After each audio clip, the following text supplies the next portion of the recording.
Odiitarri olaanaan magaalaa Finfinnee maallaqni mootummaa fi uummataa akkaataa seera qabeessa ta'een hojiirra ooluu fi dhiisuu isaa irratti qorannoo gaggeessuun adda erga baaseen booda mana maree magaalaa Finfinneef waajjira gabaasa dhiyeessudha. Hoogganaan waajjira odiitara olaanaa magaalaa Finfinnee obbo Amantee Machaaluu turtii EMN waliin taasisaniin odiitii bara 2012 haga 2014 jidduu jiru taasifameen maallaqni miiliyoona 500 ol hanqina agarsiisuu himan. Bara 2012 irraa kaasnee argannoowwan jiran yeroo ilaallu 2014 jechuudha. Akka waliigalaatti hanqinaaleen akka waliigalaatti gara miiliyoona 500ti kan jiranii jechuudha.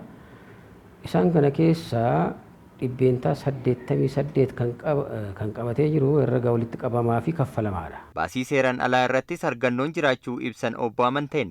Argannoo baay'ee cimaa sodaa guddaa qaba jennee kan ilaallu achi keessaa dhibbeentaa 12 kan jiran. Isaan kunis maayinni tokkoffaa kaffaltiiwwan seeraan ala raawwatan. Fakkeenyaaf durgoo oolmaa seeraan ala raawwachuu, bittaa seeraan ala raawwachuu, kaffaltiiwwan adda addaa xiyyeeffannootti kennuu dhabaan caalmaan kaffaluu fi isaan kana kan fakkaatanidha jechuudha. Isaan walumaa galatti miiliyoona 60 ol kan ta'anidha. Isaan kun maaliin barbaadamu? Maallaqa callaadhaan qofa deebi'uutu isaanirra jiraata. Dhaabbilee argannoo odiitiin hanqina agarsiisan kanneen adda baasuun mana maree magaalaa Finfinneef kan dhiyeessan ta'uu obbo Amanteen heeraniiru. Gaheen keenya odiitii goone gabaasa dhiyeessuudha mootummaadhaaf. Mootummaan immoo gabaasa keenya fudhatee hordofee tarkaanfii fudhachuudha yookiin immoo fudhachiisuudha. Kanaafuu qaamolee dhimmi ilaalan akka tarkaanfii fudhatamu miiliyoona 500 kan ta'u argannoo akka waliigalaatti dabarsinee jirra jechuudha. Qaamni dhimmi ilaalu eenyu yommuu jennu mana maree bulchiinsa mootummaa naannoo Finfinnee keessatti koreen tokko dhaabbateera. Koreen foorumii argannoo kan jedhamu. Foorumiin argannoo kun manneen hojii argannoon irratti argame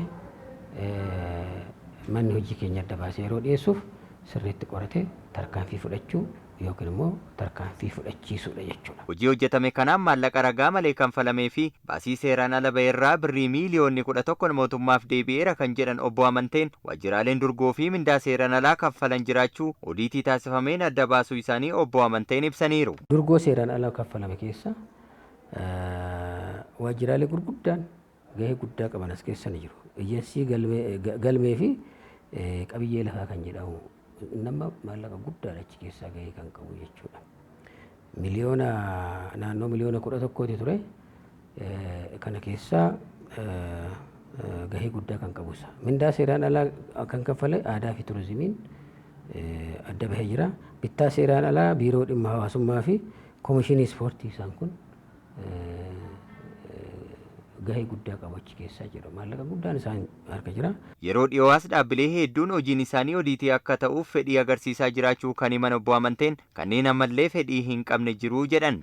Manni hojii tokko herrega isaa yeroodhaan cufee herrega koo cufeeraa koottuu odiitii gaggeessii jedhee xalayaa barreessuu qaba. Baay'een isaanii herrega isaanii yeroo cufan fedhii odiitii qaban herrega keenya cufneerraa koottaa nu ilaalaa kan jedhan hedduun jiru. Fedhii kan hin qabne immoo jiru. Xalayaa yeroo adda addaa walitti barreessinu kutaa hojii hin qabnu jedhanii kan odiitara deebisan immoo jiru.